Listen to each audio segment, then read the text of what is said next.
신학은 각 시대마다 꼭 필요한 말씀을 새로이 듣게 하는 기능이 있습니다. 개인적인 삶에서도 마찬가지입니다. 같은 성경이지만 여러분 그렇지 않습니까? 내가 건강할 때 들리던 말씀과 아플 때 가슴에 와닿는 말씀이 다를 수 있습니다. 젊을 때 좋아하던 말씀과 나이 들어서 더 사무치는 말씀이 있습니다. 저도 그래요.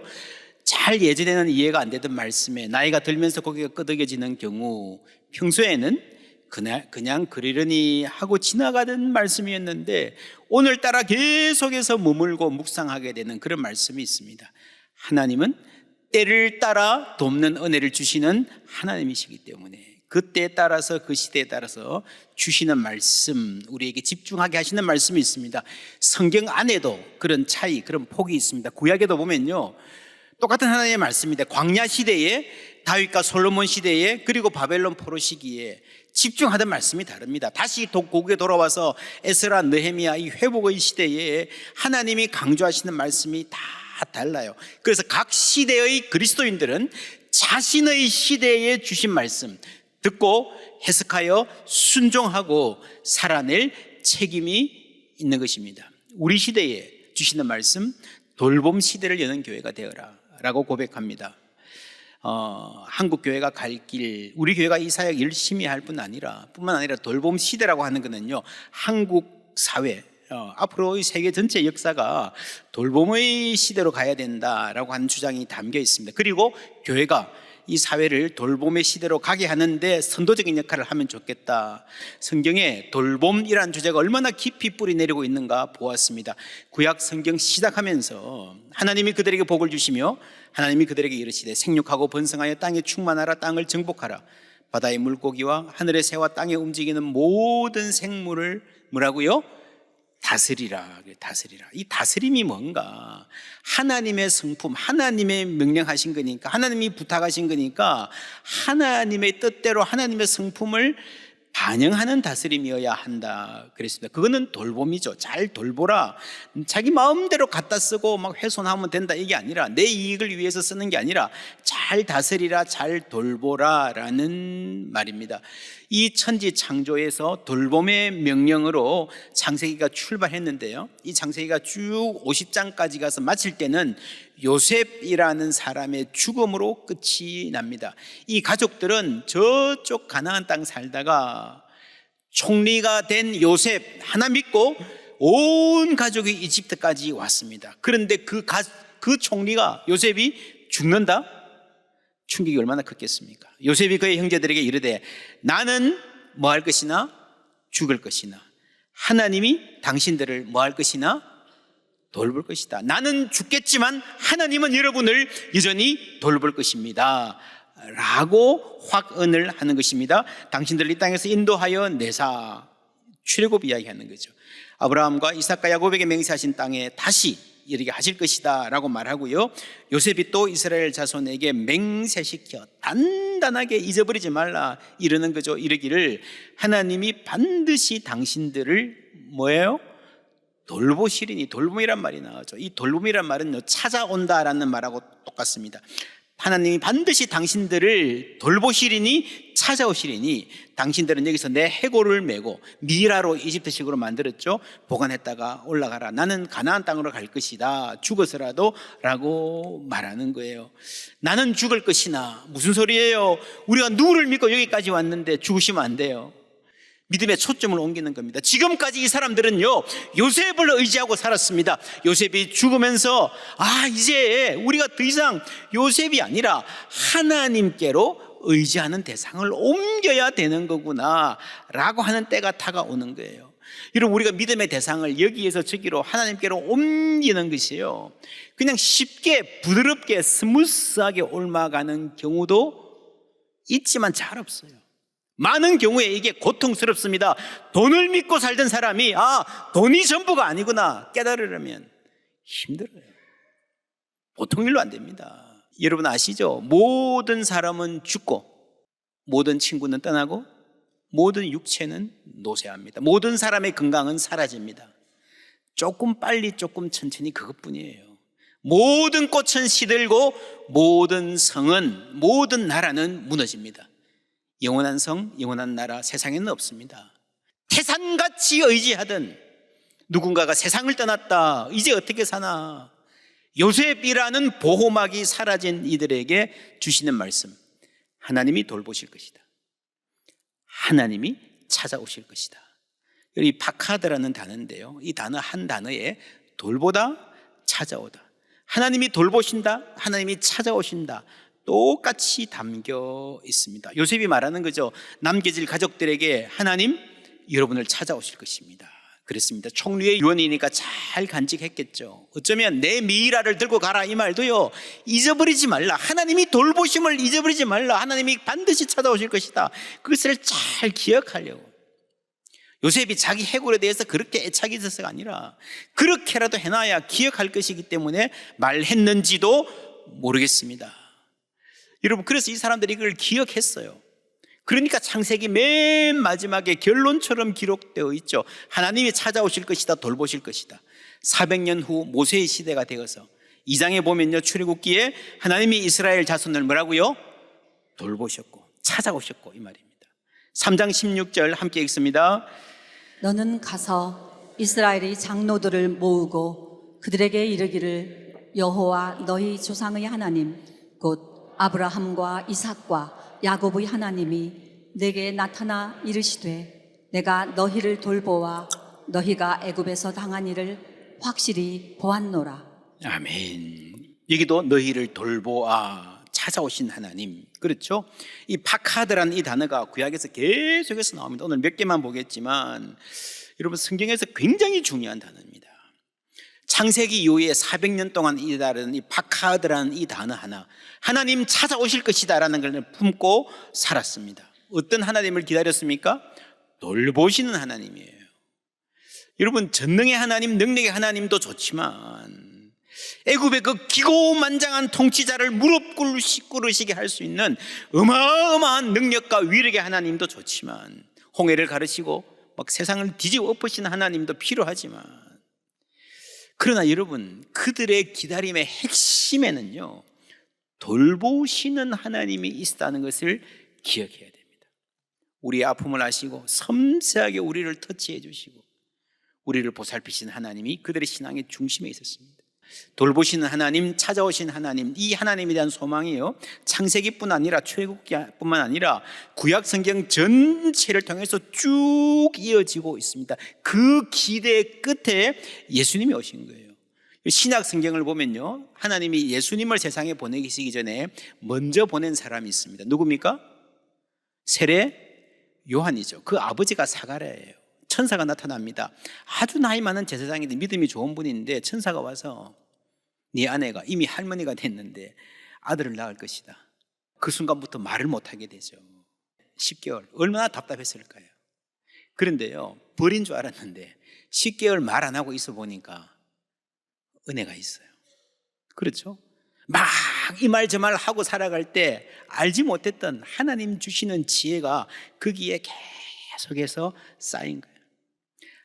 아기가 태어났을 때 드디어 10개월 동안 여러분 입을 닫고 있던 사람이 입을 열어서 말합니다. 누가복음 1장에 나오는 말씀 함께 읽습니다.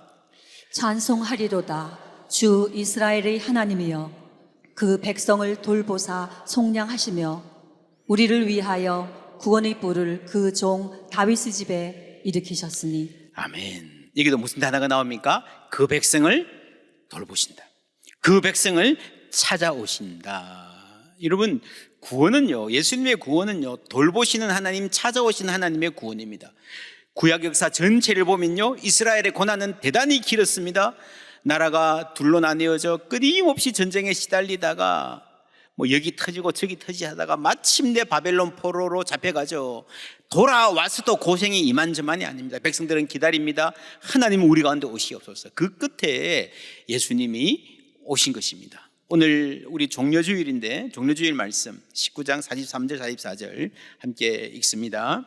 날이 이를지라 내 원수들이 토둔을 쌓고 너를 둘러 사면으로 가두고 또 너와 및 그 가운데 있는 내 자식들을 땅에 메어치며 돌 하나도 돌 위에 남기지 아니하리니 이는 내가 보살핌 받는 날을 알지 못함을 인함이니라 하시니라. 아멘. 보살핌 받는 날, 이 에피스코페라는 단어 뒤에 파카드라는 히브리어가 있습니다. 이 날이 종려주일이 하나님이 예루살렘에뿐 아니라 우리 인류에게, 우리 한 사람 한 사람에게 찾아오신 날, 보살피시는 날, 돌보시는 날이라는 말입니다. 그래서 성경 전체를 통해서 하나님이 다가오신, 우리에게 달려오신 그 역사의 긴 구원의 역사의 최고의 하이라이트가 이제 시작이 되는 겁니다. 예수님이 예루살렘에 입성함으로써 십자가와 부활의 길을 가시는 그 구원의 위대한 역사가 이제 막 시작되는 겁니다. 그런데 너희들은 그 보살핌 받는 날을 알지 못하고 있구나. 그래서 거부하고 있구나. 그래서 예수를 십자가에 못 박죠. 이 성이 어떻게 됩니까? 토둔을 쌓고 돌 하나도 돌 위에 남기지 않고 성이 무너질 것이다. 여러분, 안타까운 일이죠.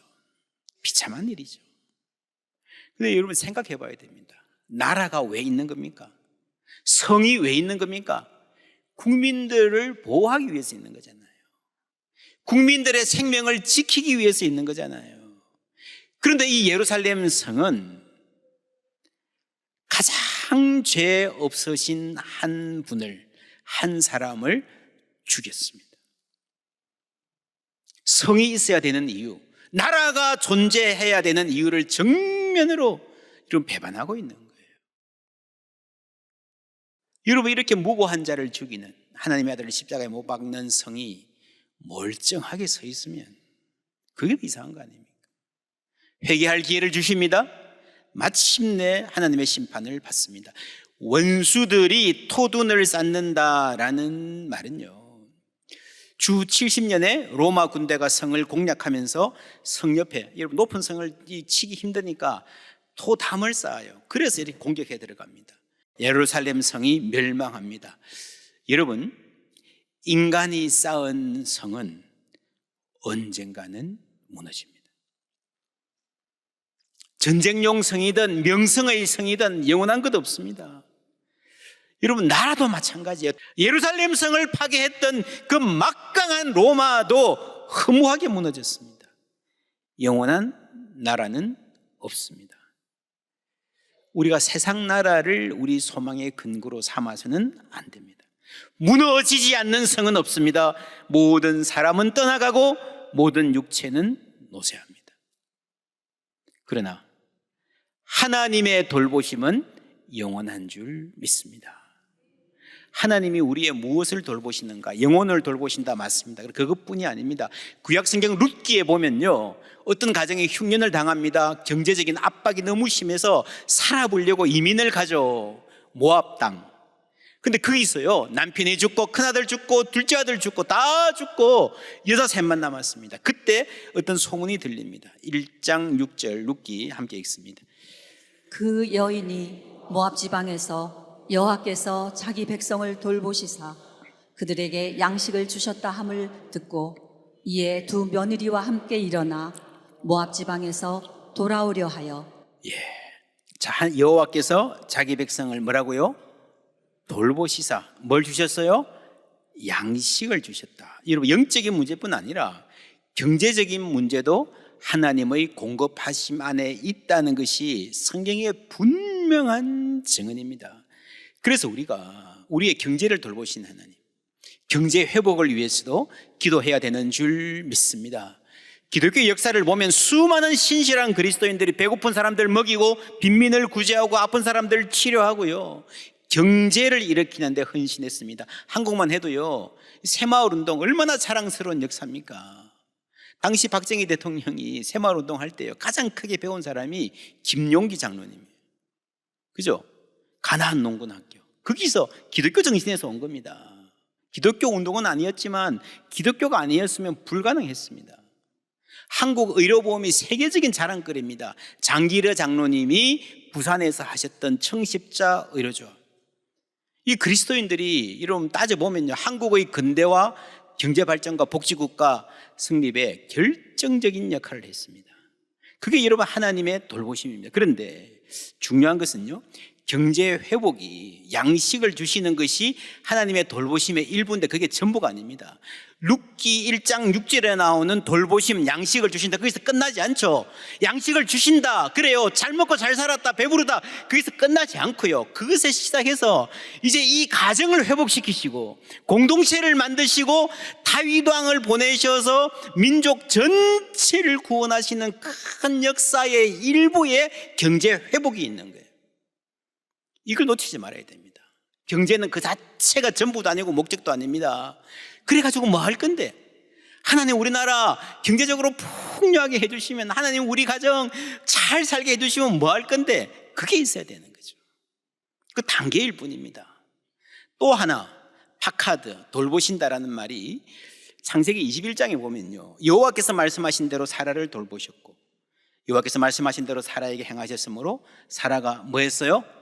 임신했어요. 하나님이 돌보하시니까 임신을 합니다. 한나 이야기에도 돌보심이라는 말이 나옵니다. 여러분 보세요. 룻기에서 하나님이 양식을 주시는 것, 경제를 회복시키시는 것도 돌봄이에요. 아이를 못 낳아서 힘든 가정에 찾아가셔서 하나님이 주시는 생명의 은혜도 하나님의 돌보심인 줄 믿습니다. 여기서도 마찬가지예요. 이게 전부가 아니에요. 물론 사라가 아기를 못 낳아서 힘들어 하니까 너무너무 불행하다 그러니까 불쌍히 여기신 게 있어요. 그게 돌보심입니다. 한나가 아기가 없어서 번인나라고는 경제인지한테 맨날 밀리고 스트레스 늘 받으니까 그거 해소해 주신다, 맞아요. 그러나 그게 전부가 아니고요, 이삭이라는 이 아이 하나를 통해서, 한나의 자녀를 통해서 하나님이 이루시는 큰 계획의 일부인 줄 믿습니다. 내가 병을 낫는 것이건, 여러분 경제가 회복되는 것이건, 아기를 낳는 것이건 하나님이 돌보시는 게 맞는데 그게 전부가 아니라는 거예요. 하나님의 더 크고 놀라운 큰 구원의 역사의 일부로 오늘 우리 가정에 문제가 있는 거예요. 그 일부로 하나님 오늘 우리에게 주시는 은혜가 있는 거예요. 오늘 종려주일에 예루살렘에 오신 하나님 마찬가지입니다. 큰 구원의 일부이시면서요, 오늘 그 예루살렘에서 예수님을 간절히 갈망하고 맞이하는 사람들, 그 한 사람 한 사람의 필요가 무엇인지 하나님이 돌봐주시고 찾아오시는 거예요. 병든 자를 고치시고 배고픈 자를 먹이시고 눈먼 자를 보게 하시고 외로운 자의 친구가 되어 주신 줄 믿습니다. 여러분, 흑인 영가라고 하는 노래가 있죠. 참 귀한 찬양들이 많습니다. 쿰바야 my lord, 쿰바야. 이 쿰바야가 영어예요. Come by here. 흑인들이 영어를 잘 못하니까 그냥 이상하게 발음해서 그냥 그게 굳어져 버렸습니다. 참 애절한 노래죠. 여러분, 옛날에 이 흑인 노예들은요, 자기 삶의 결정권이 없었어요. 그냥 부부가, 가족이 사는데 아빠를 픽업해가지고 팔아버리면 그만해요. 생이별이에요. 쇠사슬에 묶여서 생이별을 하던 그 아빠의 모습. 여러분, 그런 모든 고통의 순간에 이 사람들이 노래했습니다. 쿰바야, 주여 여기 오소서. 찾아오신 하나님 갈망한 거예요. 시편 130편에 나오는 말씀 함께 읽습니다. 나 곧 내 영혼은 여호와를 기다리며 나는 주의 말씀을 바라는도다. 파수꾼이 아침을 기다림보다 내 영혼이 주를 더 기다리나니 참으로 파수꾼이 아침을 기다림보다 더 하도다. 아멘. 간절히 기다림, 이 기다림 중에 예수님이 역사 가운데 오신 거예요. 여러분, 이 흑인들의 그 간절한 기다림에 하나님이 응답하시고 그 혹독한 세월을 견뎌낼 힘을 주신 줄 믿습니다. 오늘 말씀에도 대단히 비슷한 대목이 나옵니다. 이들의 찬송 보세요. 주의 이름으로 오시는 왕이여, 하늘에는 평화요, 가장 높은 곳에서는 영광이로다. 이 평화, 영광, 뭐가 생각납니까? 예수님 처음 오셨을 때 지극히 높은 곳에서는, 그렇죠, 천사들의 노래입니다. 함께 읽습니다. 지극히 높은 곳에서는 하나님께 영광이요, 땅에서는 하나님이 기뻐하신 사람들 중에 평화로다 하니라. 아멘. 영광, 평화 같은 말이 반복되죠. 그런데 차이가 있습니다. 무슨 차이가 있습니까? 19장에 사람들의 찬양에서는요, 영광도 하늘에 있고 평화도 하늘에 있어요. 그렇죠? 그런데 천사들의 찬양 2장에서는요, 하나님께 영광이요, 평화는 어디에 있습니까? 이 땅에 있는 거예요. 하나님이 기뻐하시는 사람들 가운데 평화가 있다라는 겁니다. 여러분, 하늘에 만 영광과 평화가 있는 게 아니고요, 그 평화가 이 땅에도 임한다는 거예요. 찬양하는 곳에. 여러분, 찬양이 뭡니까? 우리가 여기서 찬양하면 이 찬양을 하늘의 하나님이 들으십니다. 여러분 믿습니까? 믿습니까? 그러면요, 하늘과 땅이 연결되어 있는 거예요. 우리의 찬양이 하늘에 올라가면서, 우리의 예배가 하늘에 올라가면서 하늘의 평화가 우리 가운데 내려오는 줄 믿습니다. 사람들은 지금 이 세상이 너무 혹독하니까, 삶이 힘드니까 영광도 하늘에, 평화도 하늘에만 있는 거예요, 이렇게 찬양하지만 하나님의 뜻은 그게 아니에요. 하늘의 영광이 있고 이 땅에 하나님 기뻐하시는 모든 사람들 중에 평화를 이미 주신 줄 믿습니다. 그런데 사람들이 그걸 몰랐어요. 이르시되 너도 오늘 평화에 관한 일을 알았더라면, 바로 오늘 여기에 있는 평화를 알았더라면 좋을 뻔하였거니와, 있는데 못 본다는 거죠. 내 눈에 숨겨졌다는 거죠. 여러분, 평화는요, 예수님이 가져오시는 겁니다. 예수님이 이 땅에 오셨기 때문에 예수님과 함께 이 땅에 평화가 있는 줄 믿습니다. 예수가 전한 하나님 나라의 특징, 최근에 하나님 나라의 스캔들이라는 아주 좋은 책이 나왔습니다. 제가 추천사를 쓰기도 했는데, 이 책에 예수 이전에도 사람들이 하나님 나라를 이야기했는데, 예수님 메시지의 핵심이 뭔가 하면요, 이제 우리가 오늘 여기서 그 평화를, 그 하나님 나라를 누릴 수 있고 하나님 나라를 살아갈 수가 있다는 거예요. 예수님이 그 평화를, 샬롬을 가져오신 줄 믿습니다. 그 예수님, 우리를 찾아오신 예수님 환영하는 것이 종려 주일입니다. 오늘의 예배입니다. 여러분 삶의 자리에 우리 주님 찾아오시기를 축원합니다. 여러분, 얼마나 힘듭니까? 이 경쟁 많은 세상에서, 눈치 보고 살아야 되는 이 세상에서, 우리 아이들이 공부하는 자리에, 우리 아이들이 학교 오가는 자리에, 우리 아이들이 자기 미래를 생각하면 캄캄해지는 그 순간에 하나님 찾아오셔서 위로하고 힘주시고 소망 주실 줄 믿습니다.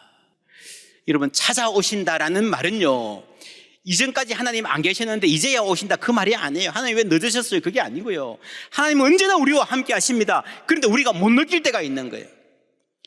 눈에 가리워져서 못 볼 때가 있는 거예요. 좀 전까지 안 계셨는데 갑자기 오셨다 싶을 정도로 하나님이 우리 한 사람 한 사람의 삶에 확 다가오실 때가 있습니다. 여러분, 갑자기 하나님의 임재의 감각을, 메마른 심령에, 가물음의 마른 풀같이 메마른 심령에 하나님이 은혜의 단비를 주시고 회복하실 때가 있습니다. 그러면요, 모든 게 달라집니다. 그렇게 꼴보기 싫던 사람들이요, 예뻐 보여요. 할렐루야. 그렇게 낙심 잘하던 사람이 희망의 사람이 되는 겁니다. 어디 가는 데마다 불평하고 뭐가 잘못됐니 하던 사람이요, 칭찬하고 축복하고 축하하는 사람으로 바뀌는 줄 믿습니다. 여러분, 내 눈에요, 자꾸 못하는 것만 보이고 섭섭한 것만 생각나잖아요. 가족 가운데서도. 그게 여러분 영적인 문제라는 것을 아셔야 됩니다. 자기 돌봄이 필요한 사안이에요. 샬롬으로 찾아오시는 우리 주님 만나시기를 주님의 이름으로 축원합니다. 샬롬이 임하는 곳에 여러분 찬송이 있습니다. 찬송은 우리가 드리는 것 같지만, 우리가 올려드리는 것 같지만, 사실은 찬송할 수 있는 힘은, 기쁨으로 찬송할 수 있는 힘은 하나님 주시는 거예요. 일방통행 아니라 그랬잖아요.